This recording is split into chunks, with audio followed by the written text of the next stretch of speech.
galing yan, lumusot ah.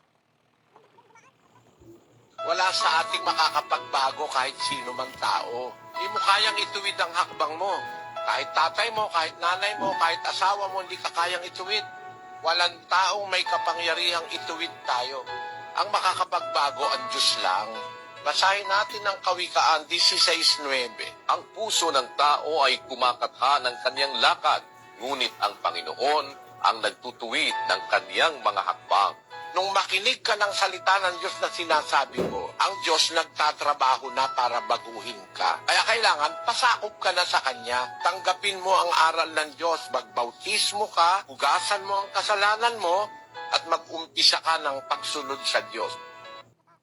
Sige, tama na dyan. Ano pa siya, bro Danilo? Sa bungad. Sige pa, ako na dito.